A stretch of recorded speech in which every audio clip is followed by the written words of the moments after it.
Well, I've been doing some thinking because I recently went through an experience that I wouldn't wish on anybody, especially a parent, and that is that I lost a child to cancer. Um,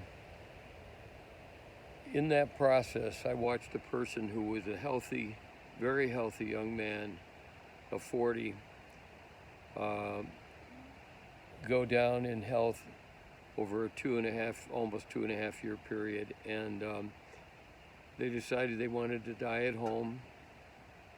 They were told at the beginning that there was no known cure for the type of bone cancer that they had, but time could be bought perhaps with some of the treatments, and maybe during that time there would be a cure.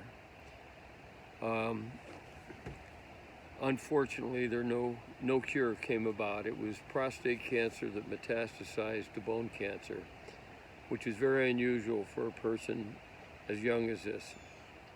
I myself happen to be a prostate cancer survivor, but I was 62 when I was diagnosed, and which was 22 years older than my son when he was diagnosed.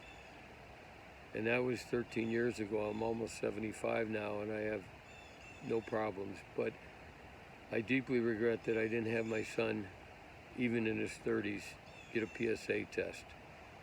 I can't go back and change that, but I would recommend it to almost anybody that is over 30.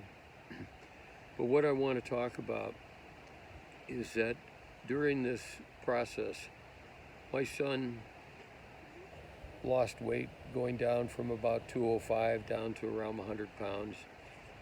But he continued to fight all the way along. But near the very end, he really was a prisoner in his body. And he said that to me. He said, "Dad, could you help me? Can you talk to hospice about helping me?" And unfortunately, in Indiana, where we live, there is no assisted ending of life as there is in California, and I believe in Utah, and I believe also in Washington State, and maybe some other places. Now, I do think that something of this nature has to be very regulated. It can't be something that the family or people that know him get together and say, "Oh, we think we should pull the plug here."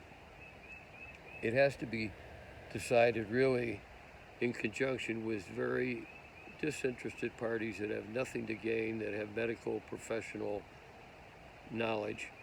And in that case, if there is nothing else that can be done, and if the patient is enduring a great deal of pain, and if the patient expresses a desire to stop the pain and to end it, with accommodation for saying their last goodbye to their loved ones, I think when it's tightly monitored, I think it's a good thing.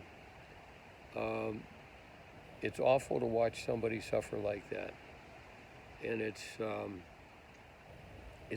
heart-wrenching and gut-wrenching, and it's everything you can imagine and more. And a person may live another month or two in extreme agony when they could have turned the switch off and died with some dignity and with some positive memories still outweighing the negative memories. I feel this way having gone through this, and I've lost a second son about 13 years ago who was a sudden death situation.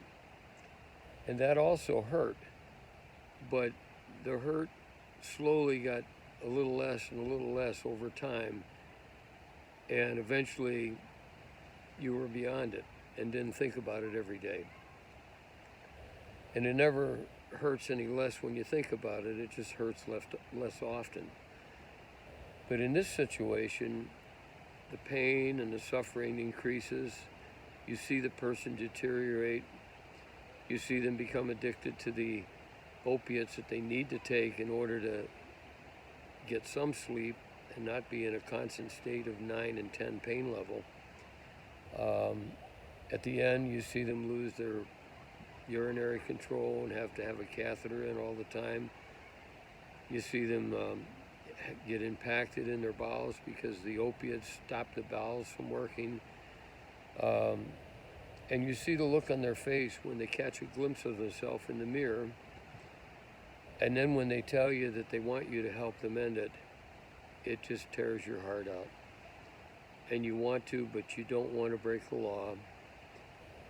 But you know that the person's really ready. You know, we let our animals die peacefully when we know they've got something wrong that can't be cured. And I'm not saying we treat this like an animal situation, but at least treat it as something that's an option. And I think a certain number of people would take the option. I don't think it would be abused. And I think that we should consider this very strongly in our legislature. And that's really all I wanted to say about that at this time. Again, I hope you never have to go through it. And I hope that my son Mark will rest in peace. He actually passed away on his previously deceased brother's birthday. And I like to think that he was going there to join him in heaven as a birthday gift. It's funny how you try to make a positive out of a negative every time you can.